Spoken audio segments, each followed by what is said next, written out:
Tu sais ce que ça veut dire ADAPI 41, Jonathan? Non, ça fait pas. Eh bien, ce qu'on va faire, on va aller se renseigner à l'intérieur. D'accord? Oui. D'accord.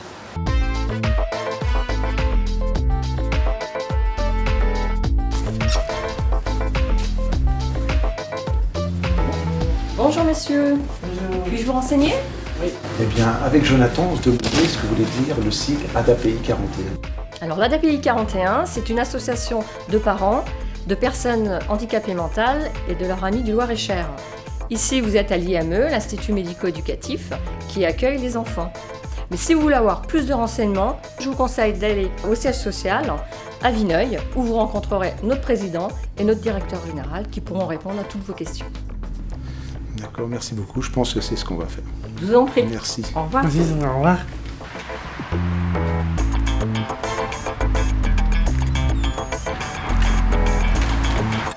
Bonjour madame, je suis monsieur Blot. J'ai rendez-vous avec le président et le directeur général de l'ADAPI 41.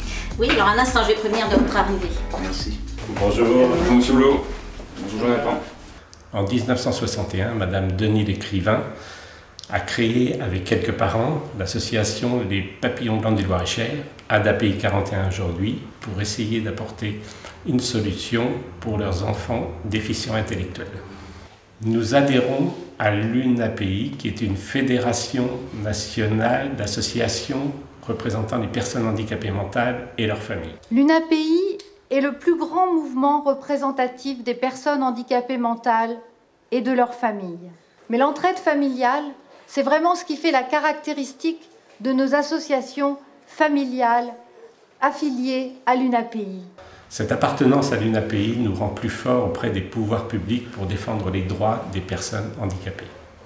Et l'ADAPI 41, c'est important dans le Loir-et-Cher? Oui, c'est très important. Depuis 1961, l'association n'a cessé de créer des établissements et services pour diversifier l'offre et nous sommes un acteur majeur dans le Loir-et-Cher. Et je vais laisser le directeur général vous en parler. Donc monsieur Blot, vous êtes au siège social de l'association l'ADAPI 41 Les Papillons Blancs, qui regroupe la direction générale de l'association, le service ressources humaines, le service administratif et financier et la paye, et le service qualité.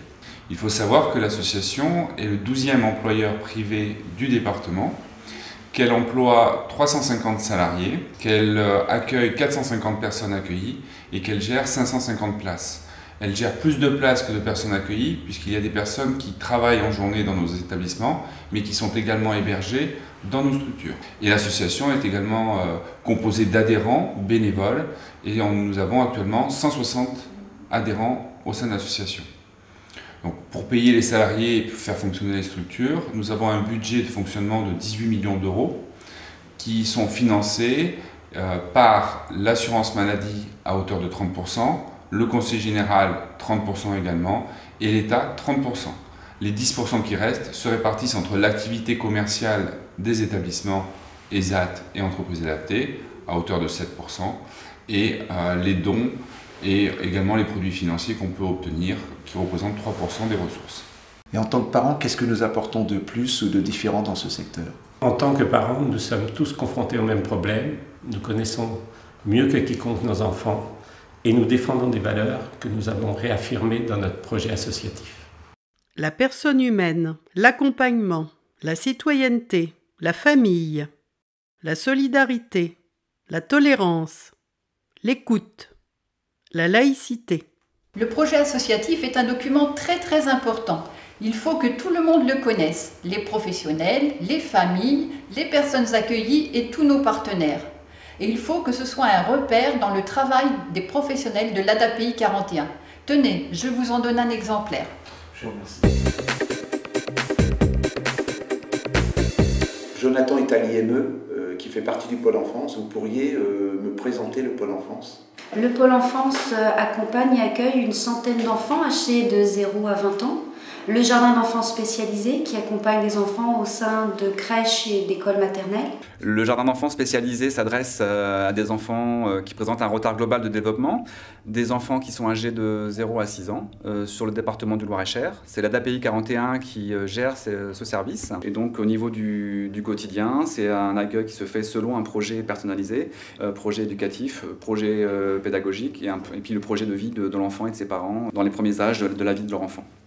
L'école spécialisée qui est l'IME, Institut médico-éducatif, accompagne les enfants de 6 ans à 20 ans.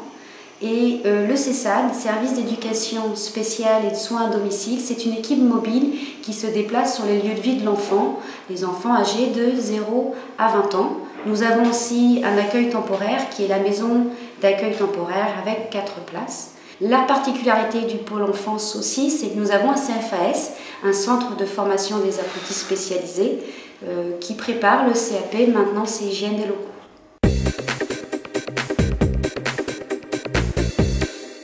On m'a dit que Jonathan pourrait travailler dans un ESAT. Vous pourriez m'expliquer ce qu'est un ESAT ?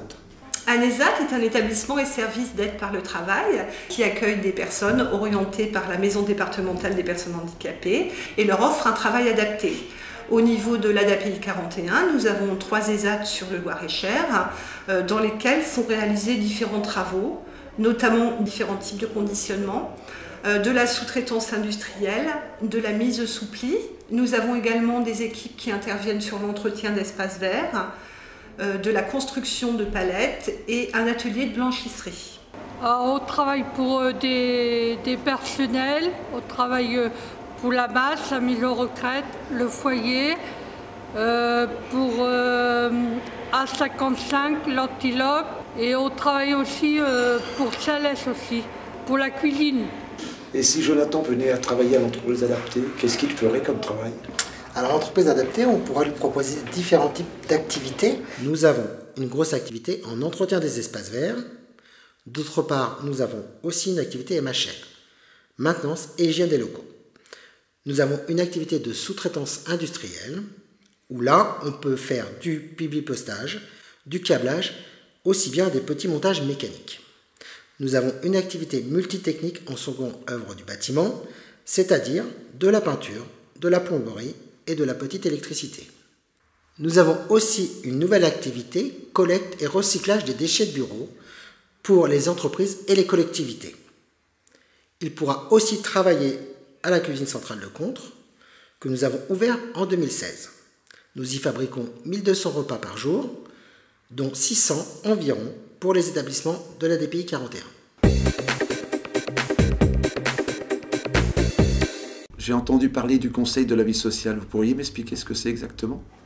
En fait, le CVS, c'est pour changer tous les locaux. Par exemple, si on veut faire la peinture d'une salle, on peut demander à le CVS. Avant la réunion, on fait le tour des ateliers et les autres, en fait, ils écrivent ce qu'ils veulent. Parce que nous, en fait, les questions, on ne les sait pas le jour même. Et vous vous réunissez combien de fois par an ? 3 fois par an. Quels sont les participants ? On a une secrétaire, après un président, et après on a toutes les familles. Moi je suis représentant des travailleurs. D'accord. Est-ce que l'association est représentée au cours de cette réunion ? On a Madame Nicolas, la présidente NDPI. Et si Jonathan travaille ici, où est-ce qu'il pourra loger ? Eh bien, Jonathan pourra loger dans un des foyers de l'association de l'ADAPI 41. Justement, voici Jérémy, il va pouvoir vous conduire au foyer. D'accord. Bonjour Jérémy. Bonjour Jérémy.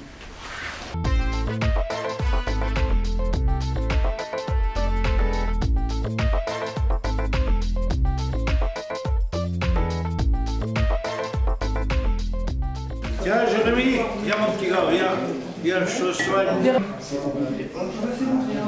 Et pour Jonathan, qu'est-ce qu'il existe comme hébergement dans l'association ? Alors ici, au pôle hébergement, nous proposons un accueil permanent pour des gens qui sont en situation de travail ou qui sont en activité de jour, donc sur 5 sites sur Blois et régions limitrophes.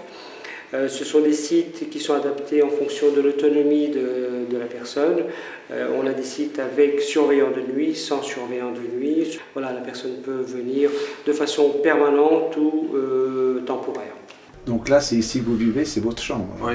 Là, je suis au foyer des Sentiers, c'est ma maison, c'est où je vis en ce moment, c'est ma chambre.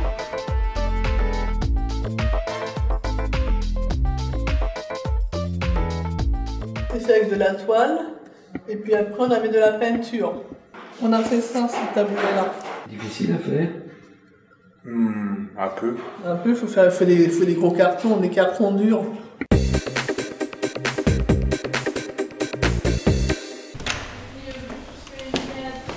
Le service d'accompagnement à la vie sociale accompagne des personnes en situation de handicap intellectuel qui, pour vivre de façon autonome, ont besoin d'avoir des soutiens. Le service d'accompagnement à la vie sociale favorise les liens sociaux et familiaux. Pour les 30 bénéficiaires que l'on accompagne, donc les 3 éducatrices travaillent avec des centres culturels ou maisons de quartier pour permettre aux bénéficiaires d'avoir des activités de loisirs ou des occupations de journée dans l'attente d'un emploi. Quand on accompagne les gens, on leur propose des aides par rapport aux situations qu'ils rencontrent, que ce soit dans la recherche d'emploi, pour leur permettre d'accéder à des soins, ou d'autres exemples, trouver un logement. Et donc nous, le SAVS, après évaluation, on leur propose de rencontrer des partenaires qui vont pouvoir béquiller, les aider et les soutenir dans leurs besoins. Je vois avec le SAVS pour qu'ils m'aident à chercher du travail, ou sinon m'emmener à Pôle emploi. Le service d'accompagnement à la vie sociale accompagne donc les personnes suivies dans leurs démarches administratives. Elle les aide à remplir leurs documents, leurs dossiers. Elles aident aussi les familles de ces personnes lorsqu'elles ont un besoin, ou les représentants légaux. Nous travaillons également en partenariat avec les différents services sociaux du département. Si on a besoin de remplir un dossier pour un logement, ils nous aident. Et après, faut qu'on voie avec la tutrice. Sur les points de suivi, ça sert aussi à faire le point. Si ça va pas. Le service d'accompagnement à la vie sociale permet aux 30 bénéficiaires suivis d'être mis en relation avec d'autres professionnels. Et notamment, cela nous a permis d'inviter le député du Loir-et-Cher et par la suite de faire une visite à l'Assemblée nationale. À quoi ça sert aussi le SAVS? On débute au début, 1 an, 2 ans, et après à partir de certaines autonomies, dans 3 ans, si la santé va bien, si les choses vont bien, on peut partir. La SAGE, la structure d'accueil et d'activité de jour de l'ADAPI, est un établissement qui accueille des adultes handicapés, bien entendu. Elle accueille ces personnes en journée pour des activités plutôt occupationnelles, mais dont certaines sont encore un peu en lien avec le monde du travail, puisqu'on on prépare quelques personnes à faire des stages en ESAT, c'est important de dire ça. Et pour la plupart des personnes, la majorité des personnes, ce sont des activités occupationnelles, socio-éducatives, sportives, puis des activités d'expression, théâtrale notamment, et artistiques.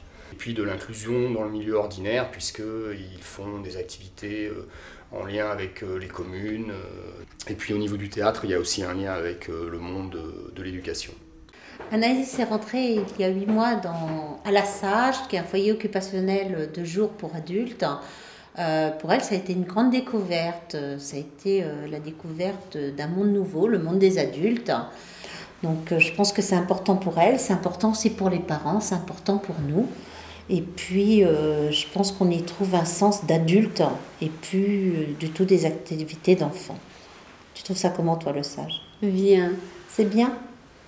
C'est chouette? Oui. Oui. Le foyer de vie accueille actuellement 16 résidents. Ce sont des personnes handicapées mentales vieillissantes. La plupart sont retraités des ESAT. On a aussi quelques personnes qui font partie de la structure d'accueil et d'activité de jour de Célette qui vont faire des activités la journée là-bas. Les autres personnes qui restent au foyer des Maurines font des activités avec les encadrants et avec l'association L'Éclaircie. Sur le foyer d'accueil médicalisé, on a 9 résidents. Ce sont des personnes qui ont un handicap plus lourd, qui nécessitent un accompagnement médical. Les 2 unités sont mélangées pour faire leurs activités sur toute la semaine. On a des activités qui sont axées sur l'extérieur, notamment avec l'association Éclaircie. Donc ça va être les activités motrices, ça peut être aussi la danse country. On a des activités qui sont axées sur la vie quotidienne. On a un petit groupe qui permet donc de faire des achats, de préparer le repas et de manger ce qu'ils auront préparé. Et la déchetterie qui est un acte citoyen donc intéressant aussi pour nos résidents. La maison d'accueil spécialisée La Géraudière est un lieu de vie accueillant des personnes adultes polyhandicapées. Le polyhandicap sous-tend une déficience intellectuelle lourde, associée à un handicap moteur, sensitif ou sensoriel. Notre établissement a une capacité de 40 places, réparties en 36 places d'accueil permanent, 3 places d'accueil de jour et une place d'accueil temporaire. La particularité de notre établissement est d'avoir une équipe pluridisciplinaire assez large. Nous avons des professions de type éducatif, notamment des éducateurs spécialisés, des aides médico-psychologiques, et nous avons aussi une équipe paramédicale. Et les équipes sont aussi composées d'équipes de nuit, composées d'aides-soignants de nuit ainsi que de surveillants de nuit qualifiés. Dans le cadre de la qualité de vie des résidents, nous avons des services généraux composés d'agents de services intérieurs ainsi que de personnel de secrétariat qui contribuent dans l'articulation des compétences de chacun à pouvoir produire un accompagnement de qualité en respectant les droits de la personne accueillie. J'aurais voulu savoir, l'Éclaircie, c'est quoi exactement? Donc l'association Éclaircie, c'est une association multisport qui a à la fois une visée loisir et compétitive. Donc on y pratique la natation, le foot, le judo, la pétanque, le rugby, le basket, le tennis de table et la danse country.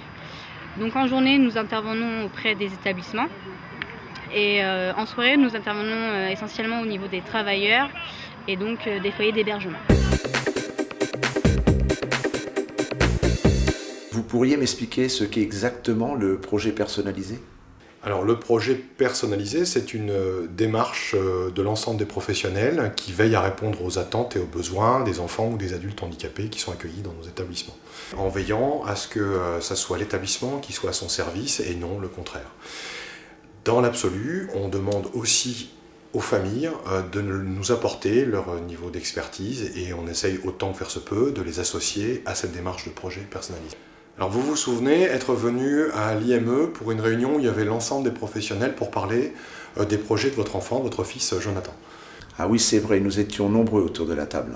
La réunion de projet personnalisé a lieu tous les ans dans tous les établissements et services de l'ADAPI 41. Elle est pour toutes les personnes accueillies dans les établissements. J'avais eu ces mêmes réunions CESAD et je réalise maintenant que c'était aussi l'ADAPI. Émilie et Sébastien nous présentent leur projet personnalisé. Vous avez débuté avant à la résidence, quand vous étiez à l'ESAT, et après, comment ça s'est passé par la suite?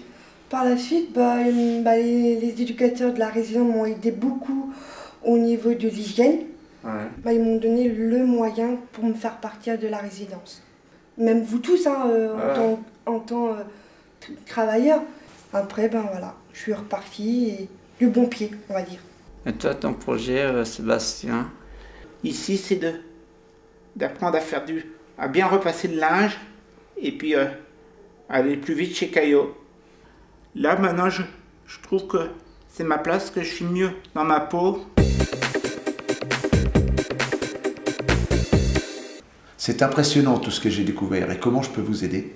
Alors pour nous aider, c'est pas compliqué, vous pouvez devenir bénévole au sein de l'association pour nous aider dans toutes nos manifestations, dans nos commissions animation, c'est-à-dire que nous faisons Opération Brioche, que nous faisons tous les ans une fête champêtre, nous organisons une galette, nous organisons aussi une assemblée générale et vous pouvez simplement donner un peu de votre temps pour venir nous aider, venir nous épauler et puis aussi peut-être postuler pour devenir, pourquoi pas, administrateur au sein de l'association parentale qui est l'ADAPI 41.